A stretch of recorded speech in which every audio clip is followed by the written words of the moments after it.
மாண்புமிகு பேரவைத் தலைவர்களே, பொதுப்பணித்துறை அமைச்சர் அவர்கள் நீங்கள் குறிப்பிடுகிற பொழுது ஏதோ விவசாயிகளுக்கு எங்கள் மீது அக்கறை இருக்கிற காரணத்தினால் நாங்கள் தள்ளுபடி என்று தேர்தல் அறிக்கையிலே சொன்னோம். ஆட்சியில் இருந்த நீங்கள் விவசாயியை பற்றியே உங்களுக்கு கவனம் இல்லாத காரணத்தினால் நீங்கள் தேர்தல் அறிக்கையிலே கடனை தள்ளுபடி செய்யவில்லை என்று சொன்னீர் என்று ஒரு கருத்தை இங்கே அவர் பகிர்ந்து கொண்டார்.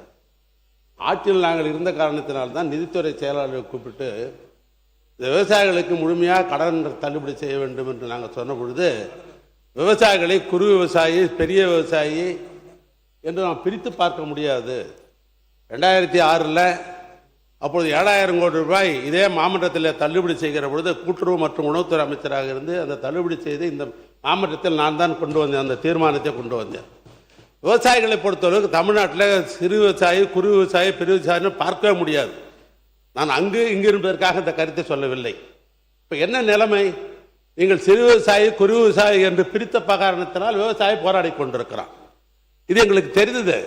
நிதித்துறை செயலாளரை கூப்பிட்டு இப்படி தள்ளுபடி செய்யலாம் என்று நான் கேட்ட பொழுது ஏறத்தாழ 19,000 கோடி ரூபாய் தள்ளுபடி செய்ய முடியாது என்று சொல்லிவிட்டார்கள். நாங்கள் தொடர்ந்து மக்களுக்காக செய்து கொண்டிருக்கிற திட்டத்தை தொடர்ந்து நிறைவேற்ற வேண்டும் என்று சொன்னால் விவசாய பக்கத்திலே செய்ய முடியாது என்ற நிலைமை தான். போகிற இடங்கள்லாம் விவசாயிகளிடத்தில் சொன்னார்கள். நாங்களும் வேட்பாளராக நின்றவர்கள் தான். ஒரு விவசாய அந்த கட்சி சொல்லுகிறது, இந்த கட்சி சொல்லுகிறது, நிற்கிற கட்சியெல்லாம் சொல்லுது, நீங்கள் சொல்லவில்லை என்று எங்கள் மீது வருத்தப்பட்டார்கள். இல்லை என்று மறுக்க முடியாது. ஆனால் இங்கே பணம் இருந்தால் தானே, சட்டி இருந்தால் தானே ஆகப்பையில் வரும்.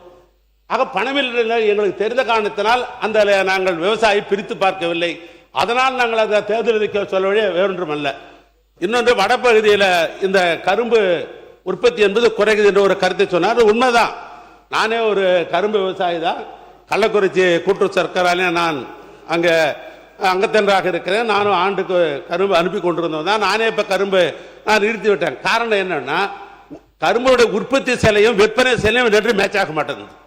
நாம் என்னதான் கரும்பு உற்பத்தி செய்து உரம்லாம் வச்சு பார்த்தாலும் கூட அதுவும் விற்பனை விலையும் என்று மேட்ச் ஆக மாட்டேங்குது. ஏன் தனியார் மேலேயே சில பேர் மூடிட்டாங்க. என்ன காரணம்? இன்றைக்கு வெளிநாட்டு சர்க்கரை இந்தியாவுக்குள்ளே வருகிறது. இன்னும் சொல்ல போனால் இந்தியாவிலே அதிகமான சர்க்கரை இருப்பது மகாராஷ்டிரா. அங்க அதிக உற்பத்தி இருக்கிறது. அங்க அந்த நிலத்தினுடைய தன்மை, சர்க்கரை தன்மை கூடுகிறது. ஆனால் உற்பத்தி அதிகமா இருக்குது. அவனுக்கு கட்டுப்படி ஆகுது. தமிழ்நாட்டில் கட்டுப்படி ஆகல. அந்த அடிப்படையில் தான் இந்த குறைந்து கொண்டிருக்கிறது. ஆனால் தான் நம்ம சப்போர்ட் பிரைஸ் கொடுக்கிறதுக்கு அரசாங்க காரணம் என்னன்னா, விவசாயிக்கு இது கொடுத்து எப்படியாவது உற்பத்தி செய்யலாம் என்ற அடிப்படையில் தான் நம்ம சப்போர்ட் பிரைஸ் தரோம். ஆனால் அதுவும் கட்டுப்படி ஆகல. அதனால தானே ஒழிய இப்போ இந்த ஆட்சி இருக்கிறீங்க, விவசாயிகளுக்கு அதிகமாக கொடுத்து உற்பத்தி செய்வதற்கு பண்ணுங்க, வரவேற்கிறோம்.